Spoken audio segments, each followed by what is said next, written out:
am Hong-Kyu Kim, co-host of this event, and then director of the U.S. China Policy Institute at Arjun University. Anyway, thank you very much for all. And then let me briefly introduce our Korean speaker, Jae-sung Chun, professor at the Seoul National University. He was designated as a month ago as a chairman of the advisory committee in the Ministry of Foreign Affairs Korea, which is one of the most privileged position in the scholarship of international relations in Korea. He is also president of the Korean Association of International Politics. American speaker is Jung Bak, SK and Korean Foundation Chair in Korea Studies at the Brookings Institution.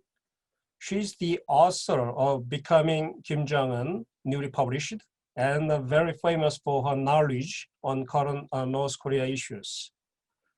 I am very much delighted with these excellent presenters invited. And then I will also follow all the rules set by the first session moderator, Yeon-ho Kim. And the other participants feel free to join the discussion after the presentation. So I'll give you the chance to speak first. Jae-sung Chun, please. Thank you very much for the introduction and this opportunity.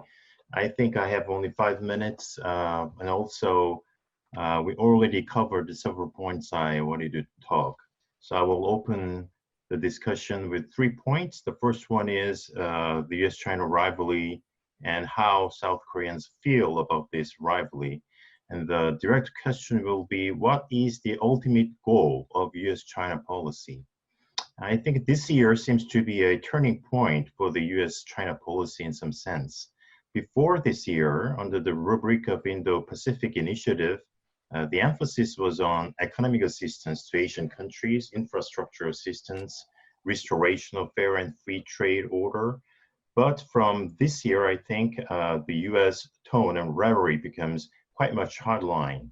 On the security side, there is a move toward a kind of collective security system or multilateral cooperation rather than one-on-one alliance, which is mentioned by the Secretary Esper quite recently.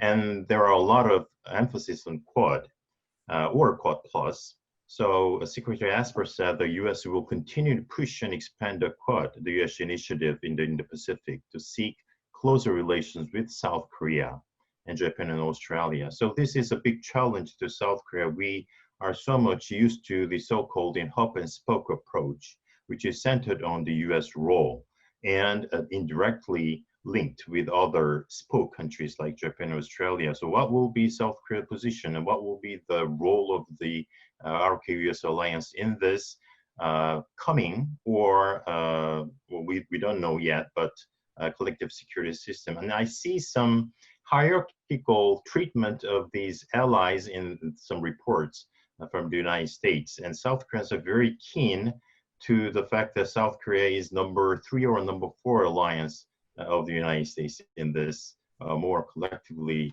orienting security system. On the other hand, we have Economic Prosperity Network, which is a network of economic and technological one. And the purpose could be the decoupling between the US and China, which has also a grave impact on South Korea, especially South Korean industry. And from this year, as Bill said, this is a political season for the United States. But after a COVID crisis, I think some explosion of anti-Chinese sentiment among the American people. So from this moment, what is the ultimate goal of U.S.-China policy? As we talked, if this is a new Cold War, I am reminded of 1991 when Soviet Union was split into 15 republics. So the ultimate goal will be the region collapse of China. I think not, and I don't think the American mainstream do think so. Then what will be the ultimate purpose? Is it, as Elbridge said, the classical realist type of maintenance of status quo, military balance of power? Or as, some using scholarly jargon, as offensive realists said, to prevent China from emerging as a regional hegemon allowing China's status as just a regional great power, but not striving for the status of a hegemon. It is not clear because we are so much confused by the U.S. rhetorics about Chinese regime and behavior. Like Secretary Pompeo said, it's a totalitarian Marxist-Leninist regime. So what will be the ultimate goal, and what will be more concrete goal of military policy between United States and South Korea in dealing with Chinese threat? The problem is that to South Korea, there is no explicit Chinese security risk or threat. There could be some, but because South Korea's security perception do not expand to South China Sea, for example, so there is some perception gap between the United States and China in dealing with Chinese security threat. But if, as an expert, and there are some growing consensus among South Koreans that Chinese security threats could be indirect, but very comprehensive, encroaching upon the critical interests of South Korea. So how can we adapt to this changing situation will be a challenge to South Korea. And so far, if you look back on, between South Korea and the United States, there is a clear lack of dialogue, strategic dialogue regarding the regional issues. We have talked about security issues on the Korean Peninsula and also global role, but regional role we didn't talk that much. It's kind of a donut hole situation. So we have to fill that hole by putting more emphasis on the regional role of the alliance, which is a big task. The second point is that if we try to transform the alliance to cope with the Chinese challenge, there is a fear in South Korea that there will be a serious Chinese retaliation. So basically, we know that if China becomes a dominant power in this region, it will be a hierarchical dominance type of order. And to reach that point, China will use its economic power as a geo-economic means. And countries like South Korea with high dependence on China are quite much vulnerable to retaliation. So when United States propose some transformation of the alliance, there should be a set of policies covering from not just security issues, but also economic issues and also diplomatic issues. So what we want is a kind of mechanism for collective deterrence and protection against China's retaliation. But it's very hard. And retaliation is not just about economic matters. For a divided country like South Korea, if China does not cooperate with South Korea's effort to denuclearize North Korea, then there will be a serious problem. So there could be many ways that China can retaliate if we seem to strengthen our security ties with the United States to cope with Chinese security threat. The last point is that I think, as Heung-Kyu said, there is Korea's undeclared position in the confrontation between US and China, which is we share our values with the United States and we have a long, valuable history of alliance. But the moment this position is explicitly expressed, the pressure from China intensifies. So in the process, there might be a backlash. Korea-US relations may rather weaken. Therefore, some strategic dialogue between the US and the United States under the surface is very important. If a common purpose for China is established and implemented in the midst of cooperation between two countries, I think it will be possible to achieve policy goals while maintaining Korea's resilience in the process. Okay, I'll stop here. Thank you. Okay, thank you very much. Then next turn is the Jung-Bak, please. Thanks, everyone. Thanks, Heung-Kyu. Thanks to GW, and Aju for bringing us together. And I'm really grateful to be with all of you today. Thanks to the viewers for your questions too. So, I get the sense from this conversation and from other conversations of this disinterest, skepticism about great power competition between the US and China. But I would argue that even if you're not interested in great power competition is interested in you. And I argue here and elsewhere that Beijing sees South Korea as the weakest link in the U.S. alliance system. And that while South Korea may not be interested in seeing China as a security threat, but that Beijing has as South Korea in its target. And given the sharpening of the the U.S.-China confrontation or competition, or however you want to call it, it's not going to go away. Whether it's called a pivot to Asia or the free and open Indo-Pacific, as Eric Sayers and Bridge Colby have mentioned, there is a broad consensus about the need to have a whole of government approach to some of the challenges that China poses to the United States globally and specifically to the region.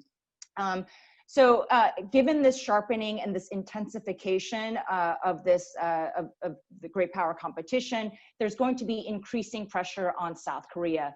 And regardless of, and I think that we might be, I worry about the situation where South Korea is a frog in boiling water, where there are a series of tests, series of poking and prodding by Beijing, given that if you accept my argument that Beijing sees South Korea as the weakest link, that all of these will build up to and send us in a trajectory that we don't want South Korea to go, and we don't want the alliance to go.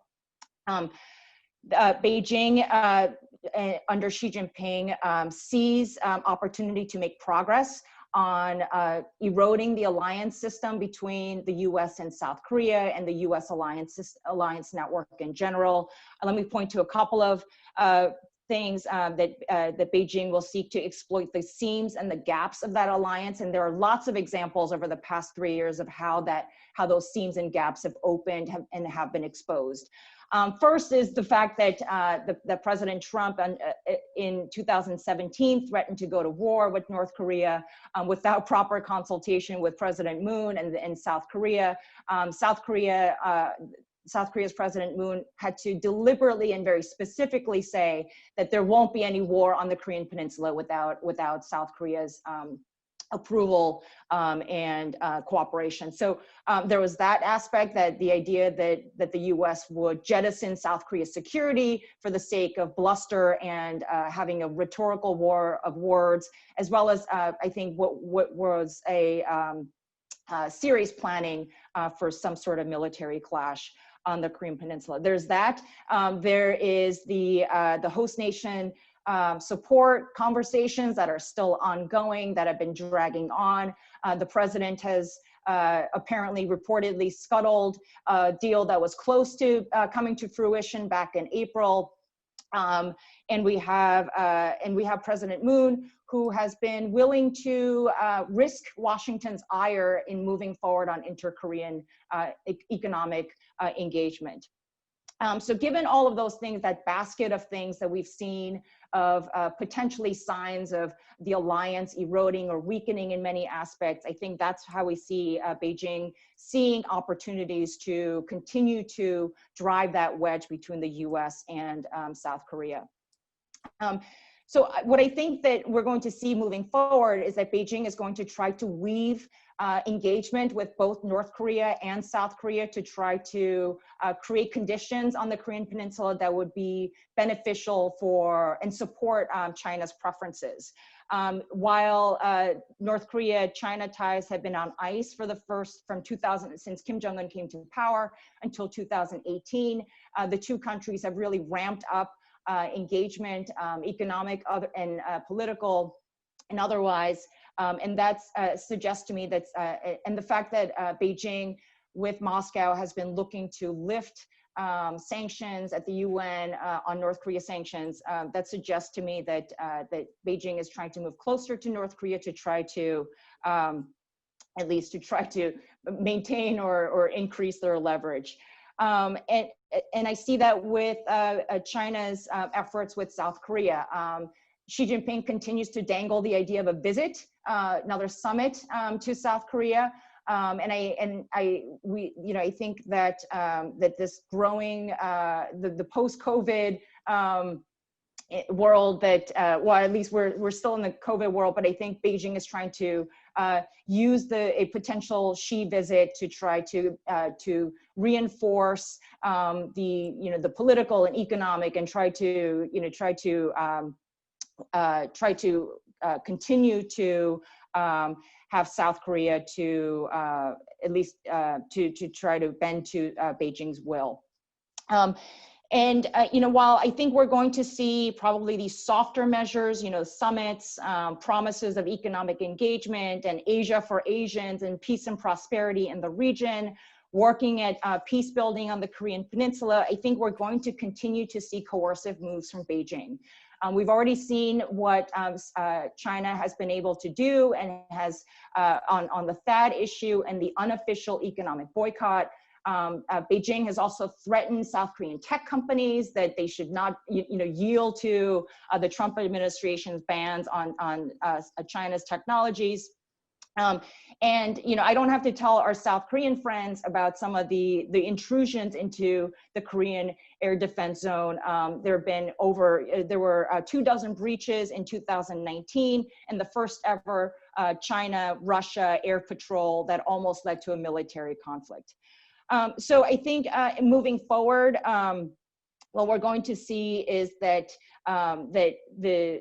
some of the economic things that had woven the good relationship between China and South Korea in the past are going to be much more complicated as the economies become much more competitive with each other. And I also see that I anticipate that Beijing, seeing a more deferential South Korea, that's going to feed into Beijing's increasingly coercive moves against South Korea. So let me stop there and look forward to your thoughts and comments. And thanks to all of you. Okay, both speakers really, succinctly explained the, different positions and the different perceptions on, and so this is a very good starting point for discussion. So, okay, Bir, are you gonna start? Yes, okay, please. Yeah, thanks for that discussion. I'm hoping we turn it largely toward North Korea. It's really my specialty. But to me, North Korea is, I say China seems like a problem country. North Korea, I think, is in huge difficulty internally. And this party Congress that they're talking about, I think, is a huge event that I don't think they've decided quite yet what to do about their economic system. So to me, it's a great opportunity for us, especially I think the U.S., to try to help push them in a market direction. And the reason this is working to me, and I disagree with Jung, my friend Jung, on this, I think China is helping a great deal in putting pressure on North Korea. I mean, their official trade is almost zero. Of course, there's a lot of smuggling, a lot of stuff going on. It's a long border. But it's like Mexico, and it's like the U.S. says no trade whatsoever with Mexico. Can you imagine what would happen to Mexico? This is what's happening in North Korea. Their whole monetary system is in disarray. Their planning system's in disarray. They can't even build a hospital in Pyongyang, even though it's a highest priority. Come on, it's a horrible situation for the Pyongyang government. It's not so bad for the North Korean people because they're getting freedom as a result of the use of money, of U.S. dollars flowing around in North Korea. It's a great, great situation that I hope we can all take advantage of. So that's my thought on North Korea, that there's some real, I'm thinking on the alliance issue, I don't want to go too much back into that, but to me, there's one reason for the U.S.-Korea alliance, and that is North Korea. I think we are at great risk of expanding that into China. Great risk for the South Koreans. To me, the alliances should be, have a purpose, and they should not be forever. And this one has lasted a long time because North Korea has lasted a long time. But that's really the focus of our alliance with South Korea. It's North Korea, it's not China. But North Korea is changing enough rapidly that I hope we don't lose this opportunity that China is giving us to greatly influence the direction of North Korea. Well, Jason mentioned that many Koreans are concerned about China's revenge if we make some decision in between US and China. And also, I agree with that evaluation. If we believe US-China strategic competition worsens in the coming years, South Korea will be in the position, inevitably take some position in the complicated issues in between US and China. Already we talked about a THAAD deployment case when the South Korean government decided to deploy THAAD on the Korean Peninsula, while China revenged the Lotte company very heavily. So I would say that such things will happen again and again in the coming days. So think about the US-Korea agenda. Perhaps the United States will demand South Korea to join EPN, and also US will invite South Korea to join Quad Plus. And also US is demanding stopping using Huawei equipment. But as you see, Korean company LG U Plus is heavily dependent on Huawei equipment. So if South Korea take a position in support of a US position, perhaps China will revenge again, like a third case. So if such revenge happens, what will be the US response? In third case, I remember US when China revenged South Korean Lotte Group, US response was a little bit disappointing to many South Korean people. So if another scenario happens like that, what will be US position and attitude in this issue? In other words, how much United States will defend South Korea against the China's revenge on South Korean companies? Thank you. Okay, Beomchul, please. Thank you for having me. I'd like to make two quick points. One is the why United States regard South Korea might be some kind of hesitance to stand by United States. I think there's a four reasons from the Korean perspective. One is South Korea's military planning is too much focused on North Korea. So it does not have a room for think about the threat posed by neighboring country. You know, the North Korea has a nuclear weapon. The kind of threat is tremendous. So we tend to think about the North Korea, not the neighboring country. On the other hand, some Korean people, including I think Korean government, believe that China can be helpful for Korean government peace process. So its stance on China is somewhat, in a view of probably from United States, somewhat hesitance. The second point is kind of China phobia. Just Dr. Lee Sang-hyun mentioned before during the third sanction from Chinese economic sanction, U.S. position is somewhat neutral. Although United States make some sort of announcement to criticizing China, but that's all. I was also working at the government at the time, but that kind of U.S. position is somewhat, in my view, is South Korea might be isolated during the U.S.-China kind of a power game. Third one is, this is my personal assumption that some of economists in Korea, they believe that China's economy is still in good shape. Although U.S. pressures on China's economy has been increasing, but although there are many new tariffs on the Trump administration on Chinese product, but the amount of export is still almost the same or even increasing, which believes that China's economy is still good shape. So some Korean people who do not believe that until the U.S. really collapse, for example, Huawei or the big company of China, some the many economists in Korean people believe that still there's a big opportunity in China, economic opportunity, I mean. First one is U.S. Policy to China with regard to its consistency. You know, some people in Korea say that if the Joe Biden becomes the president on November 3rd, there will be a change in U.S.-China policy.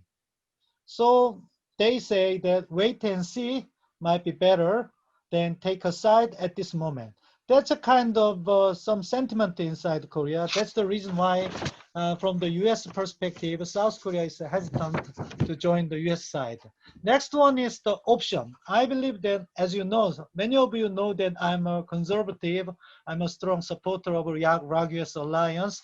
So I would like to say some issues that South Korea can support the United States policy toward China and Southeast Asia. One is that the easiest one is a capacity building of Southeast Asian countries. Many of you know that South Korea sent our retired naval vessel and the weapon system to Philippines, Vietnam, or Indonesia. That is the kind of some help of capacity building of those countries. Second one is, I think this is the most notable and important under Moon Jae-in administration. That is the kind of South Korea's capacity building itself. Our new midterm defense plan for under Moon Jae-in administration, we have a plan to build small size of aircraft carrier. Maybe if we build a small aircraft carrier, we probably purchase the F-35B of United States. And the most important thing is the base, naval base might be Jeju Island. Now, under the current RAG-US Mutual Support Treaty, the triggering point of military support is the area is not Korean Peninsula, but Pacific area. So if South Korea build our military capability, such as aircraft carrier, it can be used in the crisis between the US and China, naturally supporting United States. So first one is probably what United States want.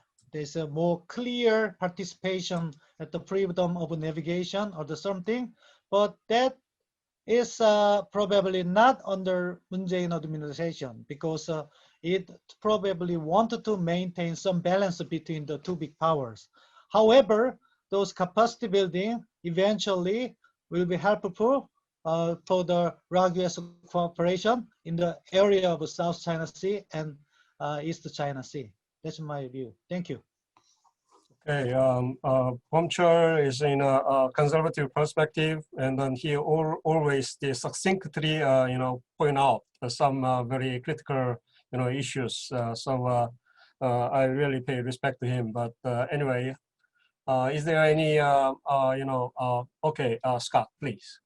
Yeah, I'd like to actually push Jung's main point about South Korea being the weakest link from the Chinese perspective. And ask, I think that the South Korean default strategy in dealing with this at this time is choice avoidance or dual hedging. And what I mean by that is public officials saying, please don't force us to make a choice in public, or what we might see in the context of a Xi Jinping visit to Seoul, a kind of willingness to trade off against the joint statement that South Korea has already made, aligning US and South Korean policies on the free and open Indo-Pacific by trying to make a similar joint statement related to involvement in BRI.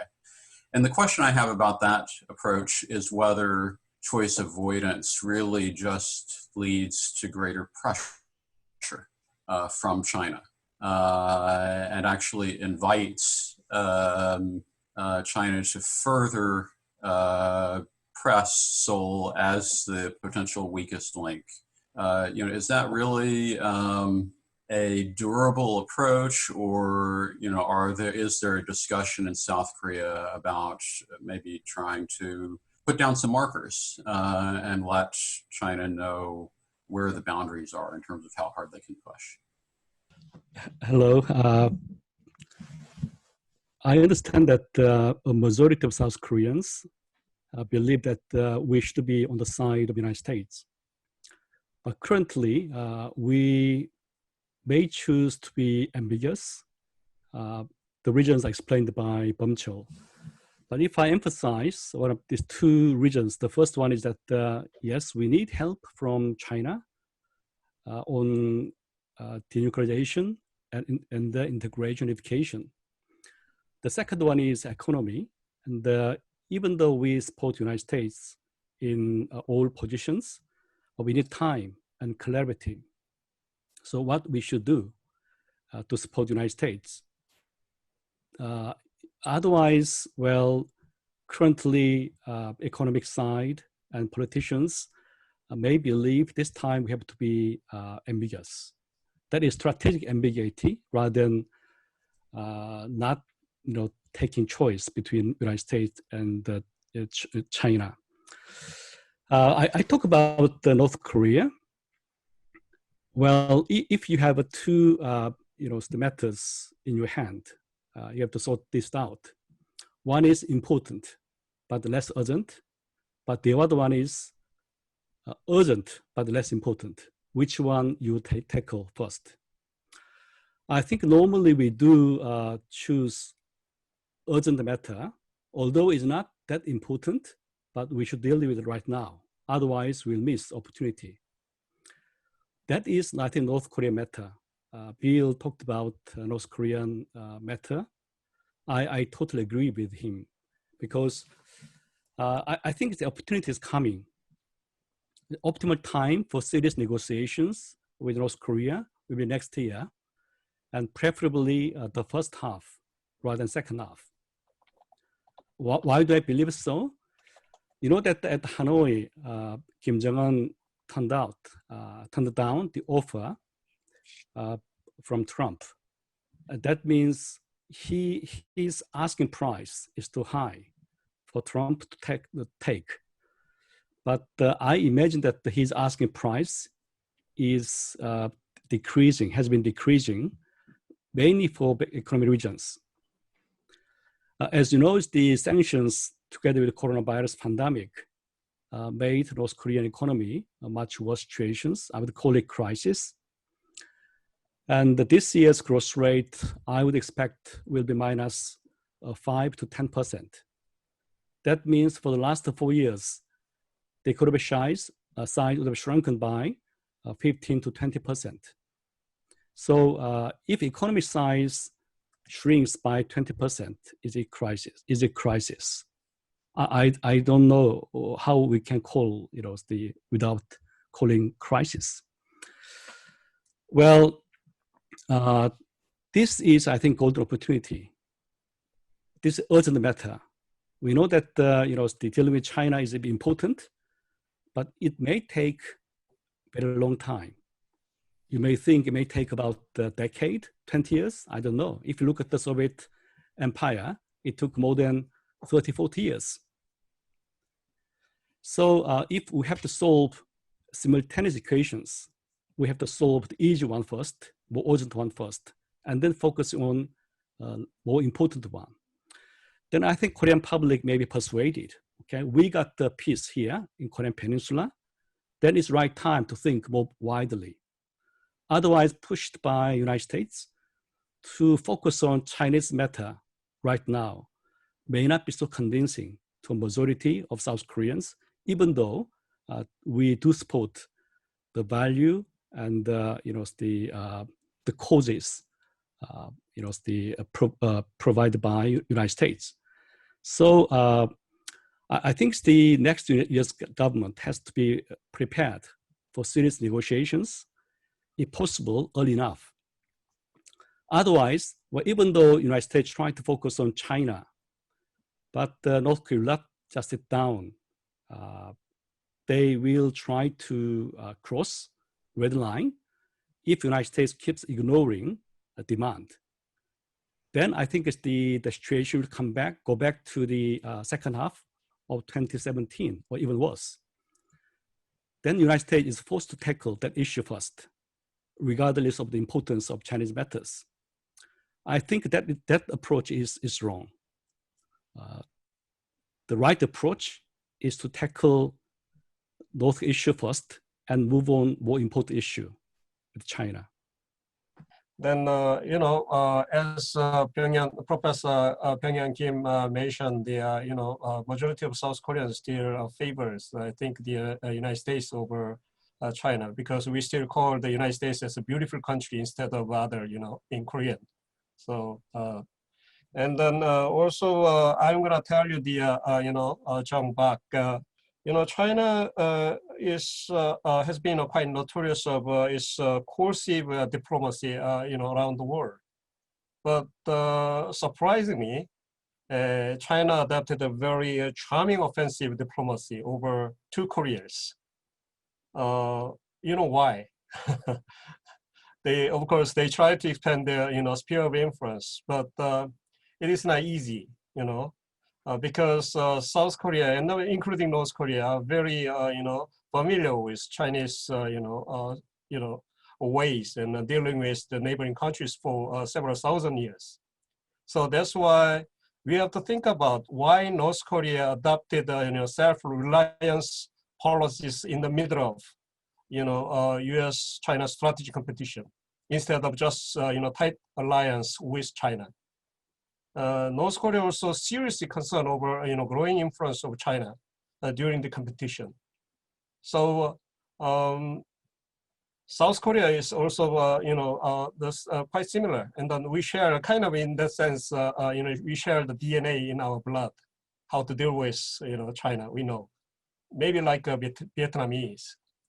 So I really hope the United States learn something from this kind of differences, and then also the much more sophisticated, approaches to the regional countries. So this is my, basic impression of after listening to yours. And then there is questions.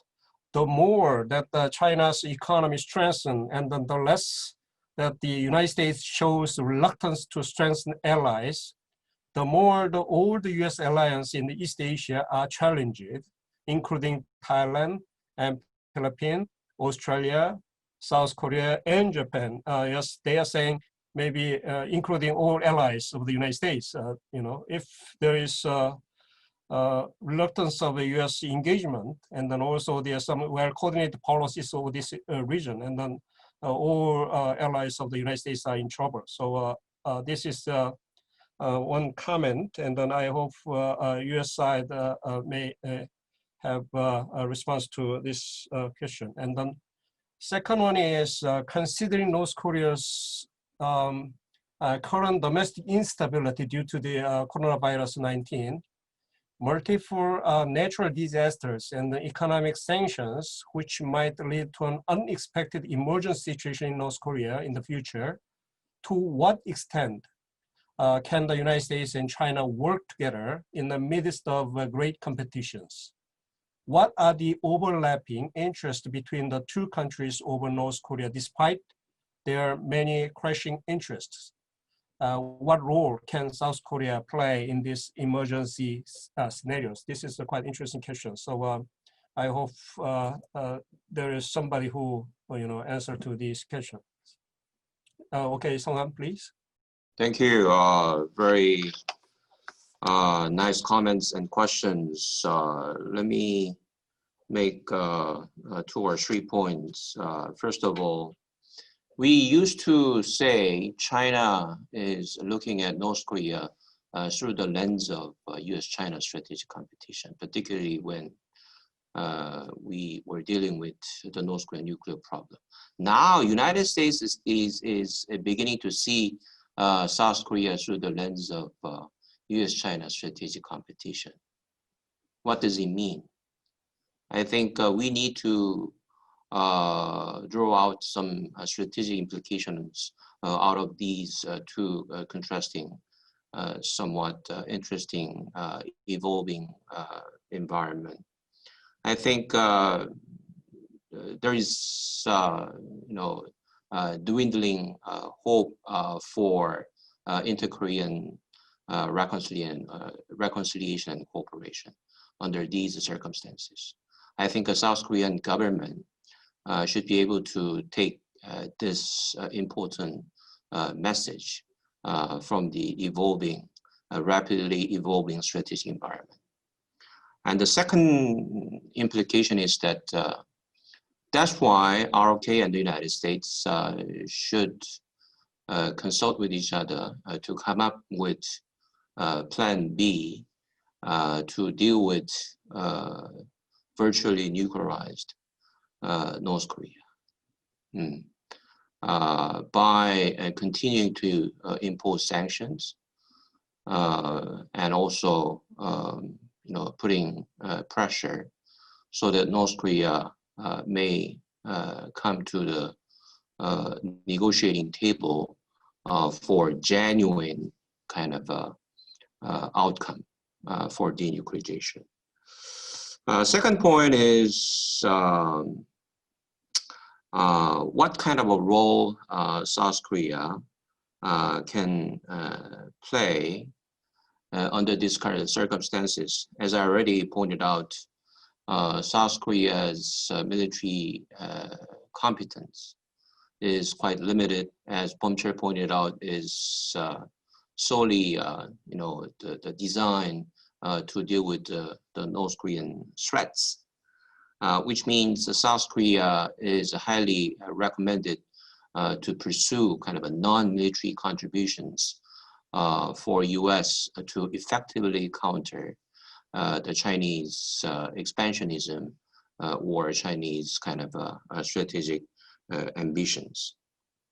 The weakest link, I think that this has been volunteered by ROK government, because ROK government has been showing this kind of lukewarm attitude, even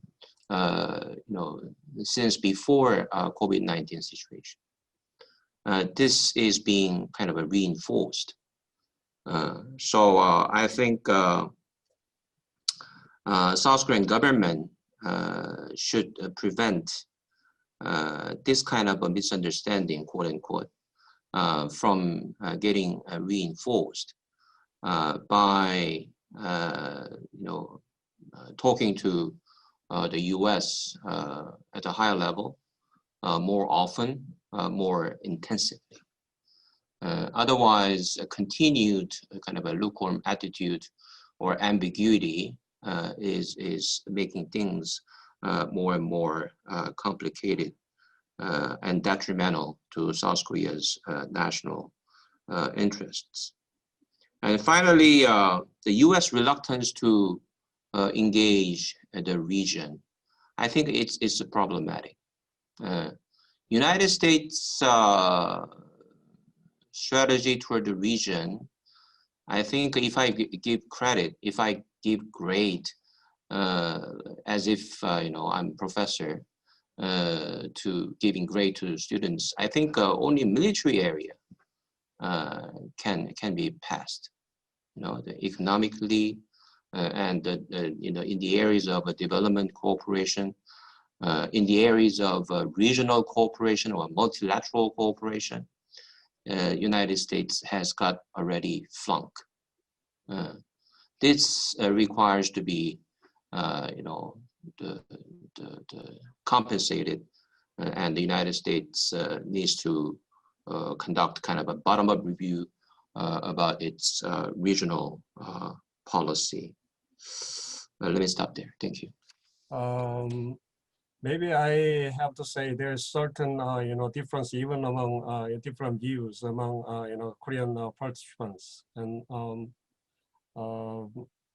South Korean government shows its firm support for the U.S. South Korea alliance, and then they pay special attention to the U.S. interest, but it's not necessary to be provocative to China at this moment. And then, but we have firm principles. Yes, liberal international order.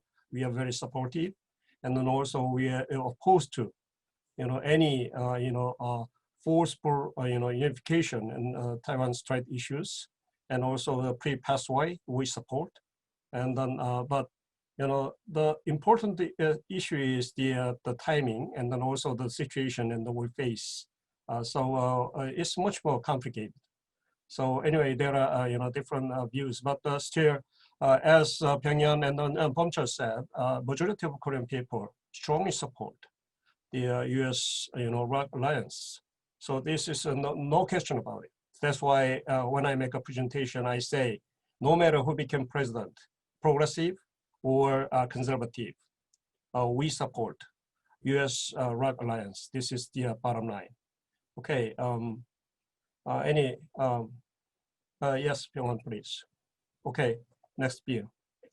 As regards the question about the emergency in North Korea, I could say that anything could happen in North Korea at any time. I don't mean it's a collapse, but we can't rule out the collapse. It could happen at any time.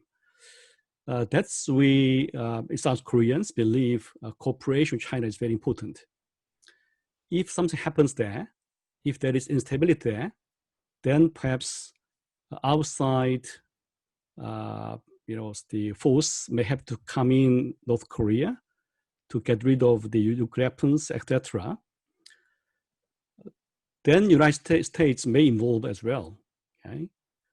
Then if China has to compete with the United States, then it could happen, serious matters could happen there.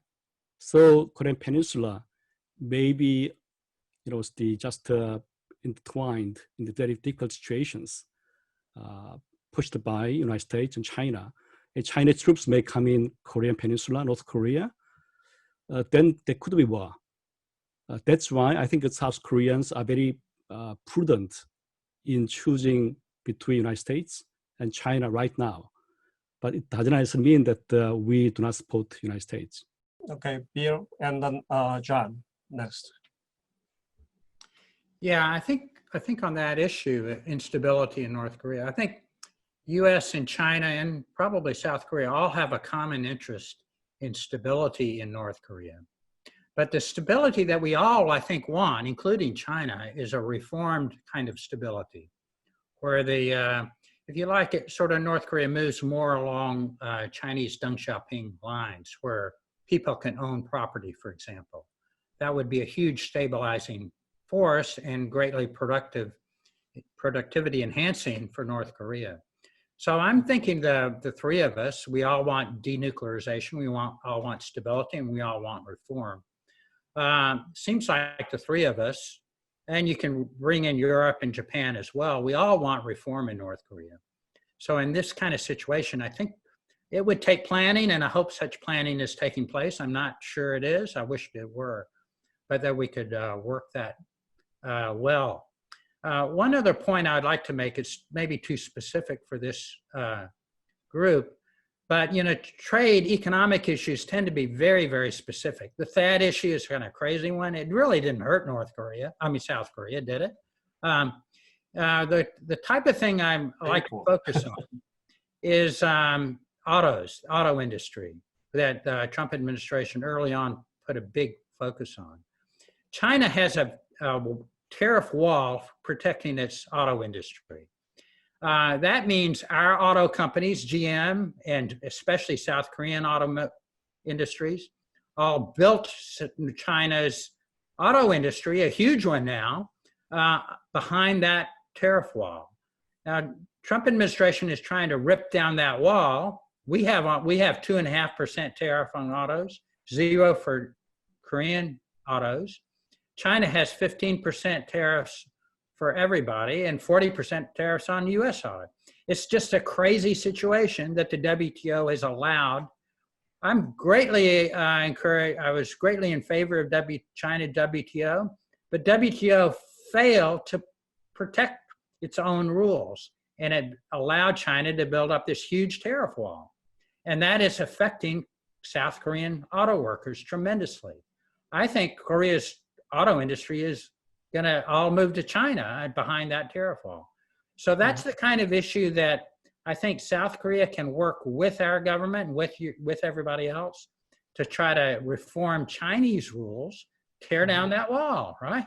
I mean, that tariff wall. That's the kind of thing that we need to focus on. Yeah. Okay. Bill point out very interesting, point. And then, South Korea these days really increase the kind of cooperation in energy sector with the United States, actually. And then, for other reasons. Okay, John, please. Yes, thank you. So having been recently involved in this issue with North Korea, I just want to make a couple of quick points. So, and maybe more as a warning than, I don't know that there's a hard lesson here, but showing deference to China, strategic deference in the relationship with the United States in some kind of bargain, either explicit or implicit, for support on North Korea is sort of, fine in concept. I've just never seen evidence of it being materializing in reality. The term, the expression was, I think it was used earlier, was that China could be helpful on North Korea. I would go a step further and say they could be decisive on North Korea. And we talked about the imposition of sanctions, harsher sanctions. Sanctions without Chinese full-throated Chinese participation are largely symbolic. So I would caution about trying to make some sort of bargain where it's sort of one-sided from the South Korean side, where you think the Chinese will do something for you if there's some kind of explicit split from the United States. So that's one point I wanted to make. The second is, again, a little bit cautionary as well, which is interpreting every sort of economic sort of, issue that arises in North Korea, along with other things, statements in the press and so forth in North Korea, interpreting those as meaning that serious North Korean engagement is just 2 months, 3 months, 6 months, a year away. I just have seen time and time again where people, very thoughtful, well-informed people looking at the North Korean issue, try to interpret the signs and say, well, engagement is just around the corner. It didn't happen in the 90s when things were really bad. And I'm just not so sure that we're there now. Maybe the evidence is better now. I just haven't seen it. We're just cautioned against it. And just my last point on strategic ambiguity. It sounds a little bit like dating in high school, but we will love South Korea anyway. Okay. Time is almost close, so yes, just 1 minute. Okay. Just a footnote. Okay. Some of you have pointed out China has been cooperative on imposing sanctions on North Korea. But probably Pyongyang knows better than I do. The reason why China has been cooperative over, the imposition of sanctions, that is because of U.S. satellites or other key allies satellites. Because the banning the mineral import from North Korea or sea materials, because that is so bulky, which is going to be detected by the satellites. Okay, so they allow North Korea to smuggle some Chinese goods from the border, holes, loopholes, but the majority, and the larger proportion of North Korean, the foreign currency sources has been stopped due to, our surveillance system rather than genuine Chinese cooperation. So okay. that is my footnote. Okay, I have to wrap up. So Jae-sung, do you have anything to say within 1 minute? Well, not very much. Well, I think China can regard South Korea as the weakest link, but it is not really weakest. It's most vulnerable to Chinese influence. You know, China can be, as John said, China can be a spoiler in dealing with North Korean nuclear problems rather than, you know, helper. So we have to deal with Chinese influence anyway. Economy is important. So we know that we could be quite much susceptible to Chinese coercion. But in dealing with North Korea, well, there are two different games. You know, there is inter-Korean game and there is a great power politics. Two are actually separate. So we think that before the inevitable period comes in terms of great power, I think we are at the last stage to deal with North Korea based on our own initiative, which is not really our current government's position. I think there is some kind of consensus among the civil society. And North Korea as well. North Korea knows that if there is a serious great power rivalry, North Korea should side with China anyway. But now North Korea tries to have a new relationship with the United States, looking for some kind of geopolitical chance to have a deal with United States and become a normal state. Okay, thank you. John, Park, please, you're the last, you can wrap up, and No, thank you. I would argue, I would even go farther than what Dr. Chun said and say that China has not been helpful, and I'm not even talking about a spoiler role that China has not been helpful. Previous South Korean presidents have put their eggs in their basket in the China basket to try to resolve the North Korea issue. But as we've seen in 2010 and 2016 and other years, that Beijing has been not been helpful and actually blames South Korea and the U.S. for what North Korea does, and blames South Korea for North Korea's nuclear weapons program and its possession of them. And I would say that, as a last word, that I think the beauty of the U.S. South Korea alliance is conversations, frank conversations like this, and I have faith in the alliance overall as a result of these subnational conversations that take place and the relationships and the networks that are formed as a result among the two countries. So thanks to our host for hosting this and for this conversation. Thank you. okay. Before I hand over my mic to Yeon Kim, and then I'm gonna say United States is our allies. This is for sure, and then also we pay certain respect to China as well. And but if China, calls us, forcefully, and we know how to deal with, and this is a long experience of history, and then so that's why Chinese are very cautious of, causing two Koreas. I mean, including North Korea as well as South Korea. So this is a kind of, something maybe our American friends must, understand the, some, difference. Okay. I'll hand over my, privilege of being, moderator to Yeon Kim, please. Thank you, Hung-gyu. I'm really delighted to watch all the, outstanding and respected experts, including Hung-gyu, sitting together virtually and discuss this very important issue. I'm really delighted to see that. And I'd like to thank all the distinguished roundtable participants, especially our Korean friends, for staying up late at night for this discussion, and our technical team for putting this together. And thank you all for joining us. And with that, let me conclude today's webinar. Okay, Stay bye-bye. safe and healthy, everybody. Thank you. Thank you. Bye. Have a nice day. Good night. Yeah, Bye. Good night. night. Thank you. 감사합니다.